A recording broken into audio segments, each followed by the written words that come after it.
आमिर साहब, starting from KP और ये जो सीएम केपी का हलफ इंतखाब सारा कुछ अभी डिस्प्यूट में ही चल रहा है, कैसे देख रहे हैं इस सिचुएशन को? ये बड़ा ही एक जो है एक क्या इसको कहें कि अफसोसनाक भी है, शर्मनाक भी है।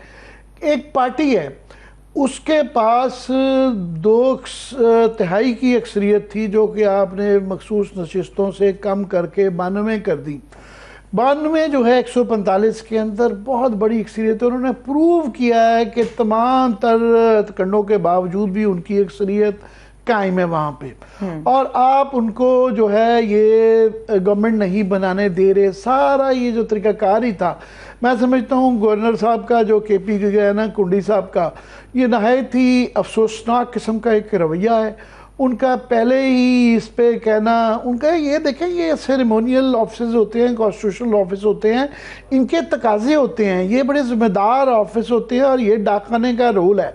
ये आपने कॉलोनियल वैसे तो हैंगअप है कि मलका बरतानिया, बादशाह बरतानिया का एक जो है ना रियासत का एक सिम्बलिज्म रखा हुआ है। मेरा एक स्टेज आएगी कि अब ये जो मिस यूज़ होने लग पड़ा हुआ है कि ये एक इनको ख़त्म कर देना चाहिए। अगली दफ़ा कोई भी अच्छी आईनी तरमीम हुई तो ये काफ़ी लोग कहेंगे कि केयर टेकर गवर्नमेंट अपना वो रोल छोड़ चुकी हुई है, इलेक्शन कमीशन का रोल मफलूज होकर रह गया है, नैब का रोल मफलूज होकर रह गया है, इन आईनी इदारों का भी मफलूज होकर रह गया है। पहले उनका एक जी दस्तखतों का बहाना, फिर उनके बाद उनका जी मैं कराची में चला गया हूँ मीटिंग के लिए। अब ये एक लतीफ़ा है, ये ऐसे ही है कि जंग के वक्त कोई फौजी कहे मैंने छुट्टी पे जाना है, कि ये जो गवर्नर और जो सदर के ओहदे होते हैं इनका सबसे इम्पॉर्टेंट रोल सदर के लिए प्राइम मिनिस्टर को ओथ देना है। अब उस दिन वो छुट्टी करके सदर साहब चले जाएं, ये गवर्नर साहब चीफ मिनिस्टर का एक इलेक्शन हुआ है, आपको ओथ देना कि मैं कराची में आया हूँ, मेरे पास अपना जहाज़ नहीं है और जी मुझे जहाज़ दे दें तो मैं आ जाऊँगा। और भाई ये क्या क्या मजाक है। और बाकी भी ये जो रोल रहा है, मैं समझता हूँ बाकी पॉलिटिकल पार्टीज़ का, वैसे तो पिछले 2-3 साल में कोई शर्म नहीं रह गई, कोई पर्दा नहीं रह गया। जो कुछ हो गया वह जिस तरीके से इदारे तबाह हुए हैं, पार्लियामान के, अदलिया के, जो हमारे मीडिया का भी हाल कर दिया गया है। मगर रोज़ एक नई जो है गोल पोस्ट क्रॉस करके ये बताते हैं कि अभी मज़ीद गुंजाइश है मज़ीद ख़राबी की।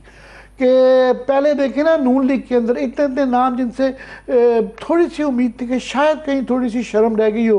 परवेज़ शीर साहब ने फॉर एग्ज़ाम्पल एक बयान दिया कि जनाब ये नहीं होना चाहिए।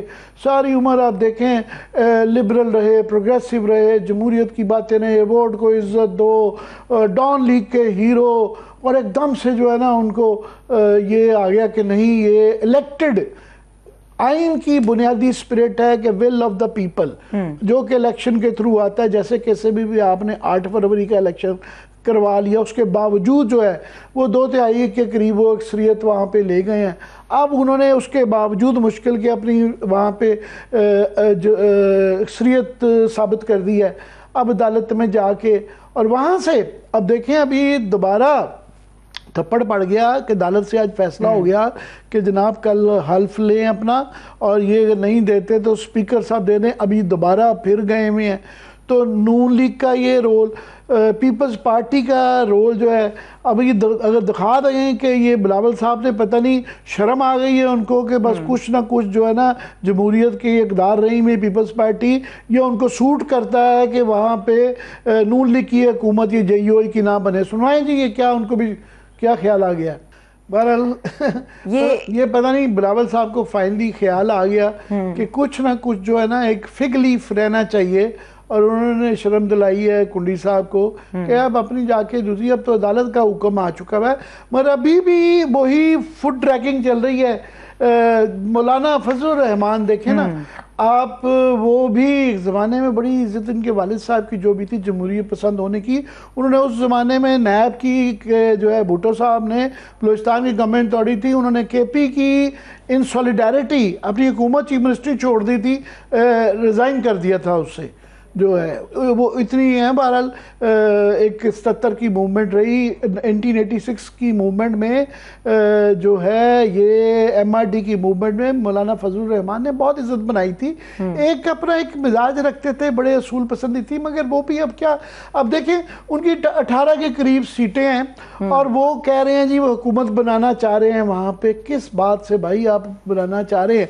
और ये मुस्तफ़ा नवाज खोखर जो है ये बड़े हालांकि दरमियाने मिजाज के आदमी हैं, सख्त बात नहीं करते हैं, बात फर्मली करते हैं मगर अच्छे तरीके से करते हैं। वो उन जैसा शख्स भी जो है ना मजबूर हो गया है। उन्होंने ये जो ट्वीट किया, अगर ये दिखा सके कि मौलाना फजल रहमान की बस छोटी सी ख्वाहिश है और वो ये है कि तहरीक इंसाफ के मेंबर उन्हें तोड़ कर भी दे। 18 बंदे हैं, वो कह रहे हैं कि उनको 50 बंदे जो है ना वो 73 का नंबर पढ़े ताकि वो अपने भाई को वज़ीर आला बना सके।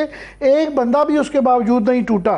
तो 26वीं तरमीम हो या मुशर्रफ का LF हो, हर मौके पर मौलाना को हलवा खाने के लिए फ़ौरन तैयार हो जाते हैं बशर्ते के मीठे का तनासुब ठीक हो। अब ये जो है मुस्तफ़ा नवाज खोखर जैसे नरम मिजाज शख्स जो है गुफ्तगू बड़ी नरम मिजाज करते हैं, उनको भी ये करना पड़ गया है। मगर मौलाना को ये ख्याल नहीं आ रहा कि अपनी और अपने आबाओ अजदाद की कोई इज्जत, थोड़ी सी कुछ जमहूरियत। सो ये सारी बहस ही कि ये आप एक की मेजॉरिटी, और क्यों आप देखें KP की एक सेंसिटिव सिचुएशन है।